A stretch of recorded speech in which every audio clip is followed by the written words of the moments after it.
এবার যে খবরের দিকে নজর রাখবো, আমরা ভোটের আগেও দেখেছি কেন্দ্রীয় বাহিনীকে আগাম নামানো হয়েছিল। এবারে আরো যাতে এই রাজ্যে 2 মাস কেন্দ্রীয় বাহিনীকে রাখা যায় সেই আবেদনই করেছেন মুখ্যমন্ত্রী স্বরাষ্ট্রমন্ত্রকে।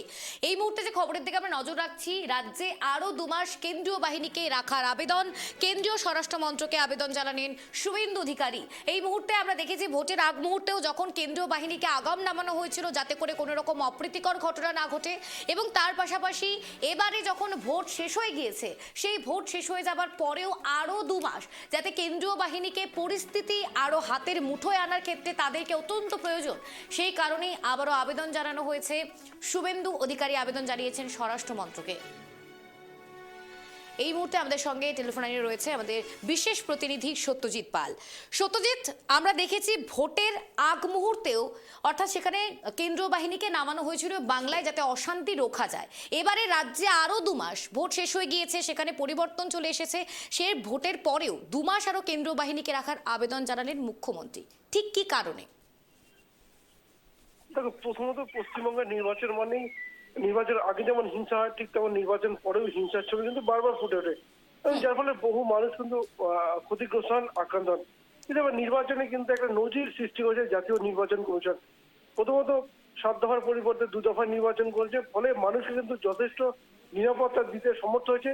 কেবলমাত্র জাতীয় নির্বাচন কমিশন পরপর কঠোর পদক্ষেপের জন্য, কারণ বিপুল পরিমাণ কেন্দ্রীয় বাহিনী মোতায়েন ছিল, ফলে সেইখান থেকে একেবারে পরিষ্কার যে কেন্দ্রীয় বাহিনী থাকার জন্যই রাজ্যের শান্তি শৃঙ্খলা বা আইনের শাসন তা কিন্তু ভেঙে পড়েনি কখনোই। এবং যার ফলে দেখো 2021-এ যে ভোট পরবর্তী হিংসা হলেও 2026-এ কিন্তু তেমন কিন্তু ভোট পরবর্তী হিংসা কিন্তু দেখা যায়নি, ফলে এটা কিন্তু বাংলার মাঝে কিছুটা হলেও ভরসা দিয়েছে। আর সেটাকেই কিন্তু হাতিয়ার করতে চলেছে রাজ্যের মুখ্যমন্ত্রী শুভেন্দু অধিকারী, এবং তিনি কেন্দ্রীয় স্বরাষ্ট্রমন্ত্রী আবেদন জানাতে চলেছেন যে আগামী 2 মাসও যেন রাজ্যে কেন্দ্রীয় বাহিনী থাকে। অর্থাৎ রাজ্যে এই মুহূর্তে পালাবদল হয়েছে, ফলে পালাবদলকে কেন্দ্র করে রাজনৈতিক নানাবিধ হিংসার ছবি কিন্তু তবু সামনে আসে কিছুটা। কোথাও শাসক আক্রান্ত হচ্ছে, কোথাও বিরোধী আক্রান্ত, ফলে সেই ঘটনা যাতে আরো না ঘটে, যেটা পুরোপুরি কন্ট্রোল করা যায় বা নির্বাচন বা কেন্দ্রীয় বাহিনীকে কন্ট্রোল করেছে সেটা বজায় রাখার জন্যই কিন্তু তার এই উদ্যোগ। ফলে আগামী 2 মাস আরো যাতে কেন্দ্রীয় বাহিনী থাকে সেখানে স্বরাষ্ট্রমন্ত্রী আবেদন জানিয়েছে রাজ্যের মুখ্যমন্ত্রী শুভেন্দু অধিকারী। ফলে দেখার বিষয় শুভেন্দু অধিকারী এই দাবিকে মান্যতা দেখো, কেন্দ্রীয় বাহিনী থাকা মানে একটা কিন্তু বিপুল পরিমাণ খরচ বহন করতে হয়, যেটা কিন্তু এই রাজ্যকে বহন করতে হয়। রাজ্য যেহেতু নিজেদের উদ্যোগ নিয়েছে, ফলে কেন্দ্র সরকার হয়তো কেন্দ্রের স্বরাষ্ট্রমন্ত্রী হয়তো মান্যতা দিতে পারে।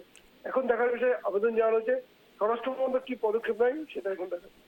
বেশ, ধন্যবাদ সত্যজিৎ।